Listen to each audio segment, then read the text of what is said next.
no feeling more intense than starting over.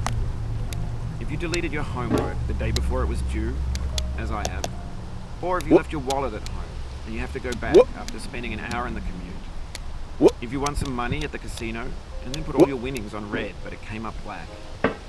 If you got your best shirt dry cleaned before a wedding and then immediately dropped food on it. If you won an argument with a friend and then later discovered that they just returned to their original view. Starting over is harder than starting up. If you're not ready for that, like if you've already had a bad day, then what you're about to go through might be too much. Feel free to go away and come back. I'll be here. Alright, thanks for coming with me on this trip. I'll understand if you have to take a break at any point. Just find a safe place to stop and quit the game. And don't worry, I'll save your progress, always, even your mistakes. This game is a homage to a free game that came out in 2002.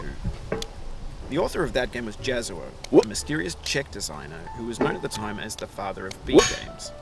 And B games are rough assemblages of found objects. Designers slap them together very quickly and freely, and they're often too rough and unfriendly to gain much of a following. They're built more for the joy of building them than as polished products. In a certain way, is the perfect embodiment of a B game. It's built almost entirely out of found and recycled parts, and it's one of the most unusual and unfriendly games of its time.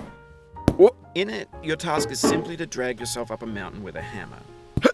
And that act of climbing, in the digital world or in real life, has certain essential properties that give the game its flavor.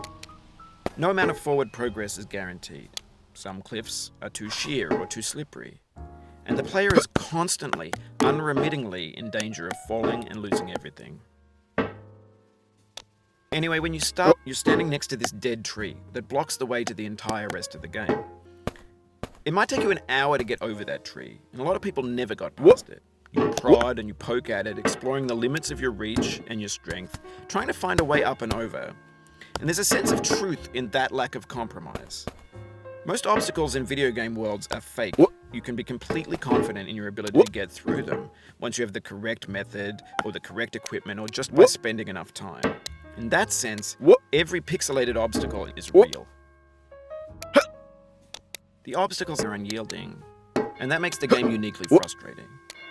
But I'm not sure Jazuo intended to make a frustrating game. The frustration is just essential to the act of climbing, and it's authentic to the process of building a game about climbing.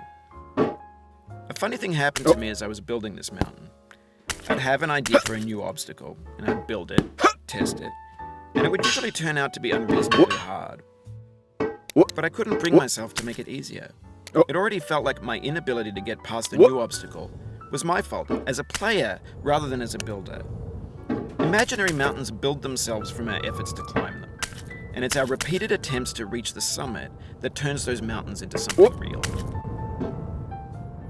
When you're building a video game world, you're building with ideas, and that can be like working with quickset cement.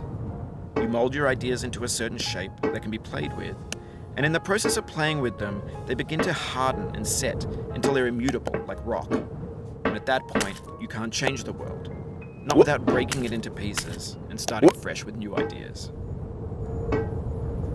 For years now, people have been predicting that games would soon be made out of prefabricated objects, bought in a store and assembled into a world. For the most part, that hasn't happened, because the objects in the stores are trash. I don't mean they look bad or that they're badly made, although a lot of them are. I mean they're trash in the way that food becomes trash as soon as you put it in the sink. Things are made to be consumed and used in a certain context, and once the moment is gone, they transform into garbage. In the context of technology, those moments pass by in seconds. Over time, we've poured more and more refuse into this vast digital landfill that we call